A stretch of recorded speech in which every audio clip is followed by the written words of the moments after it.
HTML. The third angel of spirituality. I have a great and indescribable joy, for we are discovering the benefits of high spirituality. Previously in this apocalyptic vision, the angel of the Lord made it clear to me that a proportion of my members had missed the rapture because of low spirituality. Given the sound doctrine and prophetic teaching that I fed them with, I was in dismay, and these people could not believe that they have missed the rapture and they were left behind. They were saying, "This is not happening to us. Please, Lord, let this be just a dream." They could not accept that they were left behind, and when I woke up from this end times vision, I glorify the Lord, because this was just a vision. Nonetheless, it is thanks to this vision that we got this message about spirituality, and it is thanks to this angelic teaching about spirituality that we are already preparing ourselves for the return of the Lord Jesus, as all the secrets about the preparation of the church for the rapture are being revealed to us. Brother in the Lord, this issue of the rapture is a big deal. Therefore let me review the previous point that we had covered about the revelation of the first and second angels of spirituality. Basically, the first angel of spirituality waits for God's children to make themselves sacred by consecrating and dedicating themselves and setting themselves apart. In this way, God's children will develop their spiritual senses and functions. The second angel of spirituality waits for God's children to develop the strength that will enable them to bear the temptation, so that they would become superior to the tempter. Temptation is suffering, and the body must endure temptation. Now I will talk about the message of the third angel of spirituality. I know that the world is impatient. I am also impatient to deliver the revelation. When the third angel began to speak, I remember many things. The angels of spirituality are waiting for God's children to develop their spiritual faculties, and it's all about availability. I will begin now the message of the angel of the Lord. I want to do a raw and literal reading of everything the angel said, and then we shall develop this reality that tells us in a panoramic way how to prepare ourselves for the rapture. When the third angel began to speak, he started with an exclamatory remark. He said, "O sons and daughters of men, this is a great day for us to finally have the opportunity to express ourselves after so many millennia of years." Brother, I wondered how could the angel say it is a great day for them to express themselves after so many millennia of years? Does it mean that it has been millennia of years that these angels have not spoken, and why is that so? We shall come back to that. The angel of the Lord said, "We have waited so long for this moment where our task is supposed to begin." When the angel spoke that way, I wondered, what is that work? And has that work not yet started? All these centuries. The angel of the Lord said, "We angels are servants created for service. However, the objects of our service, the humans, do not allow us to operate and serve." The word of the angel was so strong that my whole physical being started shaking. The angel said they were made in order to serve God, but the children of God who are the objects of their service do not allow them to operate. I came to understand that the service of angels to the Lord is narrowly bound to God's children. They work with us and in us. This is their operation, and this is an issue of operation. The angel of the Lord said, "Spirituality is when God's children rise in dimension." People talk about dimensions, but what kind of dimension was the angel talking about? In the world, those other dimensions are philosophies, metaphysics, and other worldly spiritisms that talk about realms and portals. However, the angel of the Lord said, God's children rise in the spiritual dimension when their faculties move from human and ordinary usage to spiritual usage, for the purpose of the edification of the church. When your faculty is no longer for ordinary and human use, they are no longer yours, they become of spiritual usage. This is when the human faculty become the spiritual instrument serving for the edification of the church, and that is where your spirituality begins and you are in a new dimension. It is at this point that men's natural functions become supernatural beyond the ordinary nature. The human natural function is rendered dead through mortification. The human nature is also rendered dead through charisma. Brother, I remember how the first angel defined the word charisma. According to the angel of the Lord, charisma is when God's children are tempted, when they have desires and when they have needs, but they are able to restrain themselves. It is when God's children restrict themselves. Charisma is when God's people are able to abstain from things they used to do. The angel of the Lord said that charisma is a lifestyle of abstinence, restraint and separation. It is the practice of restraining oneself from indulging in something one is attached to, typically alcohol, gluttony, gambling, smoking, or sex. Charisma is self-denial. God's children still have the baser instincts and inclinations in indulging. But it is when they refrain and deny themselves from indulging in the demand of the flesh that they become charismatic. You are charismatic when you overcome the demand and impulse of the flesh, as a result of consecration, sanctification, and devotion. Abstinence was the angel's definition of charisma. The third angel said, mortification means offering oneself in sacrifice, and mortification kills the lower human and Adamic nature. Likewise, charisma also kills the nature, and that's where spirituality begins. As a result, God's children's functions and faculties benefit from this lifestyle. Many of God's children used to indulge themselves in smoking, drinking, and sex. They had addictions in their old lives before. However, when you come to Christ, deprivation and self-denial must prevail, and we deprive ourselves from the desire and inclination of the flesh. This simply means we suffer in the body. As a consequence, our functions and faculties reach a new dimension. This happens when our body suffers in self-sacrifice, self-denial and abstinence. Brother, it is noble to suffer in the flesh in order to get our functions to reach the new dimension. It is good for our human faculties to progress from the ordinary usage to the spiritual usage.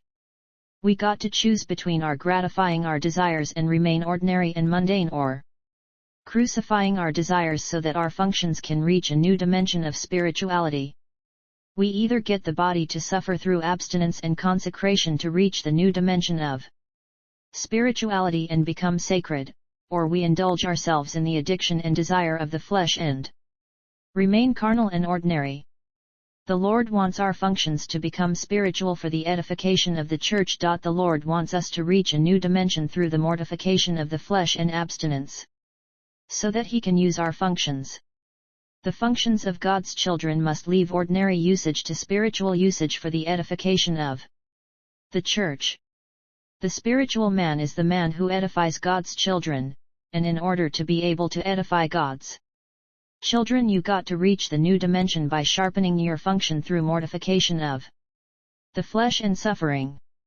God's children reach charisma through abstinence, mortification, self-denial and self-control by killing the human and Adamic nature and letting the spiritual senses to take over. The angel of the Lord said, when your functions and faculties have developed beyond human and natural use and have become spiritual, you are enabled to see the spiritual reality hidden behind the natural order. You can discover the true spiritual state of yourselves. You are able to look at yourselves through the eyes of the Spirit. Through spiritual vision, you discover what you could not see through natural eyes. You got to look at the natural through the spiritual eyes. The angel of the Lord said, when you have reached this stage, when you have changed the usage of your function from ordinary use to spiritual use for edification, your designer will start using you. And then you become an instrument. That way you are no longer regarded as human but as an instrument of God. Then the Lord will begin to use you so that you can fulfill the reason for which you were designed. When you reached the level where God begins to use you to fulfill the reason for which you were made, you have definitely reached high spirituality, for every human being with his/her faculties is Designed for a purpose. Today God is not using His children because they lack spirituality and their functions are still natural. They have failed to go through charisma and mortification and they are still natural and carnal. Their faculties are given over to the use of mundane, banal, carnal, sensual, and worldly things. They are egocentric, self-seeking, and selfing. The angel of the Lord told me, high spirituality is so high because you have reached a stage of consecration and abstinence where you become the mouthpiece of God, and God speaks through you. This is where spiritual gifts and ministries are activated, for your lower human nature is dead. And your functions are activated and spiritualized to operate in a new dimension. I came to understand that high spirituality is needed to be able to serve the brethren with divine and spiritual ministries and giftings.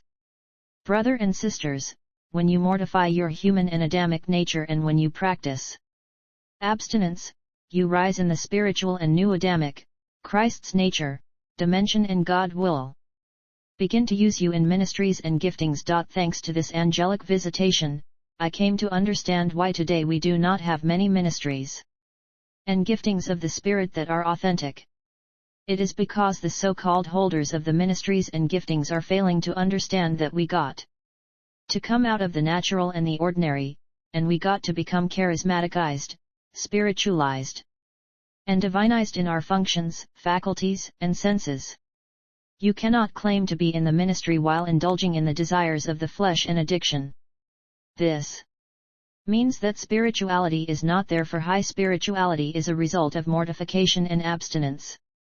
This explains why the spiritual level is low in many of today's ministries of teaching and giftings. We have not reached high spirituality unless we have crucified the flesh through mortification, and we are supposed to deprive the body through abstinence. The angel of the Lord said, when the Almighty begins to use your spiritual functions, your humanity has become an instrument in God's hands. As a result, you become a dispenser of the graces and mysteries of God. Ephesians 3:2 If ye have heard of the dispensation of the grace of God which is given me to you, ward, brother, there is a lifestyle that activates high spirituality, spiritual giftings, and ministries. It is thanks to that lifestyle of consecration that we become instruments of God. The gifts and the ministries are not external elements, they are internal. They are released through a lifestyle of consecration, dedication, and separation. We need a life of mortification and abstinence. The angel of the Lord said, whoever has not gone through this process, he still has a crude and raw body, and when God's children are crude, the angels of spirituality who are servants of God would not be able to operate in them. It is imperative for God's children to be crushed and to crucify the flesh in order to become sensitive to the spirit world. The angels said that we must become sacred through devotion, consecration, and dedication, to enable the Lord to kill our humanity and our corrupt nature. The angel of the Lord made it clear that when we first came to Christ, we were still crude and raw. Thus our bodies must be mortified and crucified, otherwise, we will not progress spiritually and we will not be able to rise to rapture at the sound of the trumpet. This process of crucifixion of the flesh is painful. I mean, we must endure suffering in the body so that this raw and crude body of ours will be put death. The Lord will not use those who are crude and raw, only those who are crushed in the pain of mortification and abstinence. When we are crude and raw, our spiritual functions are obsolete and dormant, and we cannot be God's instruments. We are human beings and humanity must die in us so that our functions can be used by the Lord. That way we become instruments, for we have crucified the human and Adamic nature with all its earthly, worldly, carnal, sensual desires, cravings and inclinations, and have activated, charismaticized, spiritualized and divinized the human functions to operate in the spiritual, prophetic, and divine dimension. Let us ponder the word of the angel of the Lord, for he said they have waited for millennia to talk about these things. When we look at the Old Covenant, we see the high priest offering animals to the Lord instead of offering themselves. Whole generations were given over to the practice and mentality of offering animals instead of offering themselves as living sacrifices. This is the reason for the change in the New Testament sacrifices. Thus the Apostle Paul wrote in Romans 12:1-2 I beseech you therefore, brethren, by the mercies of God, that ye present your bodies a living sacrifice, holy, acceptable unto God, which is your reasonable service. 2 And be not conformed to this world, but be ye transformed by the renewing of your mind, that ye may prove what is that good, and acceptable, and perfect will of God. People were crude and raw, they were not offering themselves in sacrifice but they were offering animals, and it took time for people to understand that we are the offering and we are the sacrifice that God wants. We must carry the cross to the altar and we must die on the altar. The Bible says in Isaiah 53:1-12 Who hath believed our report? And to whom is the arm of the Lord revealed? 2 For he shall grow up before him as a tender plant, and as a root out of a dry ground, he hath no form nor comeliness, and when we shall see him, there is no beauty that we should desire him. 3 He is despised and rejected of men, a man of sorrows, and acquainted with grief, and we hid as it were our faces from him, he was despised, and we esteemed him not. 4 Surely he hath borne our griefs, and carried our sorrows, yet we did esteem him stricken, smitten of God, and afflicted. 5 But he was wounded for our transgressions, he was bruised for our iniquities. The chastisement of our peace was upon him, and with his stripes we are healed. 6 All we like sheep have gone astray, we have turned every one to his own way, and the Lord hath laid on him the iniquity of us all. 7 He was oppressed, and he was afflicted, yet he opened not his mouth. He is brought as a lamb to the slaughter, and as a sheep before her shearers is dumb, so he openeth not his mouth. 8 He was taken from prison and from judgment, and who shall declare his generation? 4 He was cut off out of the land of the living, for the transgression of my people was he stricken. 9 And he made his grave with the wicked, and with the rich in his death, because he had done no violence, neither was any deceit in his mouth. 10 Yet it pleased the Lord to bruise him, he hath put him to grief. When thou shalt make his soul an offering for sin, he shall see his seed, he shall prolong his days, and the pleasure of the Lord shall prosper in his hand. 11 He shall see of the travail of his soul and shall be satisfied, by his knowledge shall my righteous servant justify many, for he shall bear their iniquities.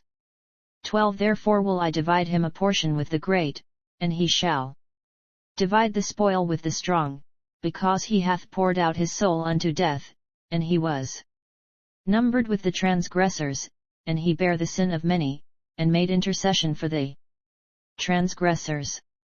https://spiritreports.blogspot.com/2020/04/Moses LUSHIKU 33.html